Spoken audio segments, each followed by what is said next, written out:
Bonsoir à toutes et à tous. Hier, jeudi 25 février, l'ambassadeur des États-Unis d'Amérique près le Bénin, Patricia Mahoney, a visité les chantiers de construction de 3 nouvelles sous-stations électriques à haute tension et des lignes de distribution souterraines qui les relieront. Les nouvelles infrastructures financées par les États-Unis d'Amérique devraient profiter à 10 millions de Béninois au cours des 20 prochaines années en permettant de multiplier par 5 la capacité du réseau de distribution électrique du Bénin. La visite de l'ambassadeur s'inscrit dans le cadre d'un vaste programme de renforcement du secteur énergétique béninois financé par le peuple américain par l'intermédiaire de la Millennium Challenge Corporation MCC et administré par le MCA2. Les améliorations de capacité réalisées par ce programme permettant au Bénin d'attirer les investissements industriels et commerciaux, d'élargir l'accès des ménages et des entreprises à l'énergie et d'améliorer les services sociaux.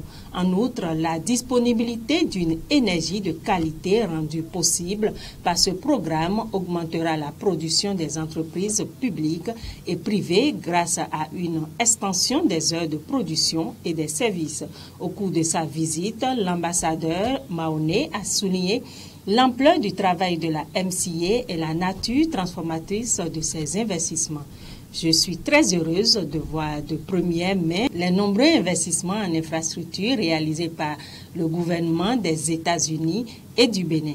Ensemble, nous contribuerons à un approvisionnement en électricité plus stable et plus fiable pour les ménages et les industries du Bénin, a-t-elle déclaré. Cette initiative de grande envergure s'inscrit dans le cadre d'un accord de subvention de 375 millions de dollars de la MCC, connu sous le nom de PAT, auquel le gouvernement béninois contribue à hauteur de 28 millions de dollars supplémentaires.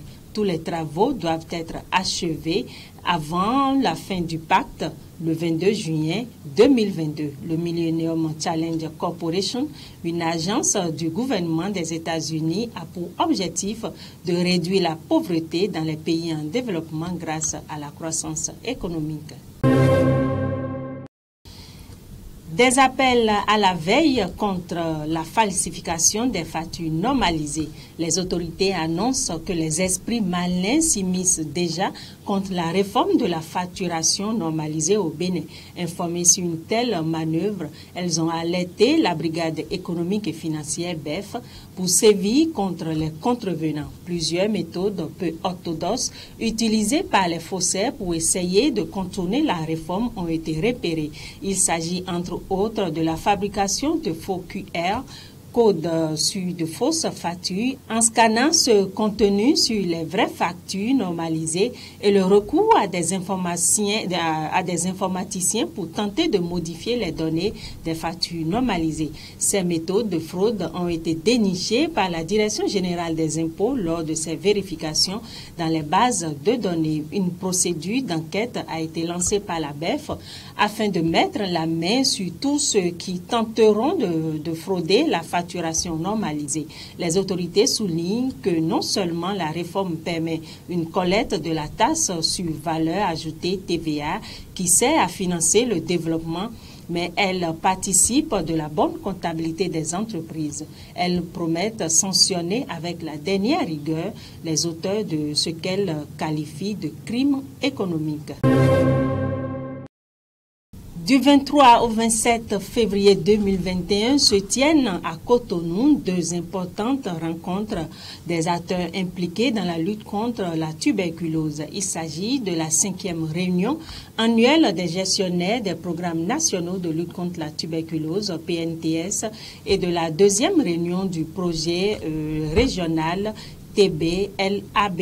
La cérémonie d'ouverture des dites assises s'est déroulée ce jeudi 25 février 2021. Les travaux de la 5e réunion annuelle des gestionnaires des programmes nationaux de lutte contre la tuberculose et la 2e réunion du projet régional TBLAB permettront de renforcer la synergie d'action en vue d'une dynamique collective de solutions régionales pour la lutte efficace contre la tuberculose en Afrique. Au cours de ces 2 réunions, les participants venus de plusieurs pays d'Afrique de l'Ouest et du Centre échangeront sur des progrès enregistrés dans les différents pays en matière de lutte contre la tuberculose.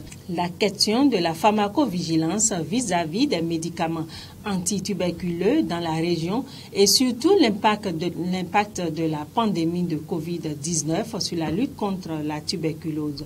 Procédant à l'ouverture des travaux, le secrétaire général du ministère de la Santé, le docteur Ali Imourou Bachabi, a rappelé que le réseau des programmes nationaux contre la tuberculose et de l'Afrique de l'Ouest et du Centre est le symbole d'entraide de la solidarité et d'unité régionale. Sa mission est de fédérer les efforts de coordination des stratégies afin de faire de l'éradication de la tuberculose une réalité dans les régions de l'Afrique de l'Ouest et du Centre.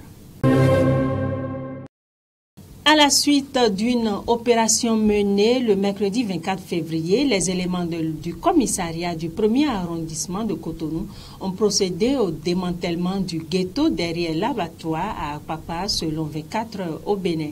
Au cours de cette action, des agents de la police républicaine, 10 personnes, dont une femme, ont été surpris en flagrant délit de consommation de chanvre indien. Une quantité importante de ce produit et d'autres stupéfiants ont été saisis ainsi que des dispositifs de consommation. Le social a une part importante dans le budget 2021 de l'État béninois. Romuald Wadagni, ministre de l'Économie et des Finances, l'a fait savoir dans une interview à Jeune Afrique selon Banuto. La loi 2020-33 portant loi de finances gestion 2021 adoptée le 8 décembre 2020 par le Parlement s'équilibre en ressources et en charge à 2 452 milliards de francs CFA selon les explication du ministre des Finances.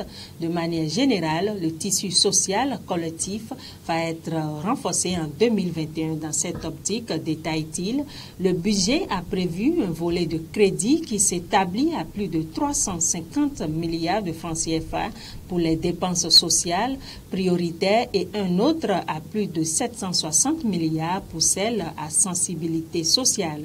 Les principales mesures sociales inscrites dans le budget 2021, selon Romuald Wadagni, sont la couverture intégrale des programmes de gratuité dans le secteur scolaire, la délivrance date de naissance à plus de 2 millions de Béninois, l'accélération de plans d'accès universel à l'eau pour tous d'ici 2021. Il y a également, apprend le ministre des Finances, l'introduction d'un nouveau programme d'insertion dans l'emploi, un programme destiné à donner aux jeunes les aptitudes nécessaires pour voler de leurs propres ailes ou les compétences requises pour se faire recruter après 2 années d'immersion en entreprise. Le ministre évoque aussi les subventions et autres appuis financiers aux ménages. À tout cela s'ajoutent les mesures de soutien décrétées par le gouvernement dans le cadre de la lutte contre la pandémie du Covid-19, a-t-il poursuivi. Sur les questions des inégalités, Romuald Wadagni estime que la mise en œuvre de grands programmes sociaux, dont le projet Assurance pour le renforcement du capital humain H, prouve que l'État fait du partage équitable de la richesse une préoccupation majeure. Les prévisions des dépenses sociales prioritaires ont toujours été systématiquement dépassées, a-t-il soutenu. Après rénovation de son siège à Ganhi, avenue du gouverneur général Ponty, la Cour constitutionnelle réintègre ses anciens bureaux. L'annonce a été faite par le secrétaire général Gilles Badé par un communiqué en date d'hier, jeudi 25 février 2021. La haute juridiction annonce également sa toute première audience publique pour le jeudi 4 mars 2021 à 9h. Le tribunal de première instance de deuxième classe de Nati Tengou a statué sur le 11e dossier inscrit au rôle de la première session criminelle de l'année 2021. Inculpé pour pratique de charlatanisme, Emmanuel Ketekwa a été condamné en début de la semaine à une peine de 8 ans de réclusion criminelle. Selon 24 heures au Bénin, Boniface Ntade, chef de village de Sini, arrondissement de Kuntori, commune de Kobli, et Emmanuel Ketekwa, ses premiers conseillers, sont des cousins. Les deux hommes se disputaient le poste de chef de village qu'occupait Boniface Ntade depuis 30 ans. En mars 2017, ces rivalités ont conduit Emmanuel Ketekwa à envoûter son cousin Boniface Ntade, le plongeant dans une longue maladie, puis mort s'ensuit, rapporte La Nation. Interpellé et inculpé pour pratique de charlatanisme, l'accusé a reconnu les faits à toutes les étapes de l'enquête préliminaire avant de les nier à la barre. À l'en croire, il avait sollicité les ancêtres à régler le compte du traître. Des déclarations qui n'ont pas convaincu la cour présidée par le juge Wilfried Igor Gedegbe qui, dans sa sentence, l'a condamné à une peine de 8 ans de prison ferme. En détention depuis le 19 avril 2017, il retourne en prison pour purger le reste de sa peine.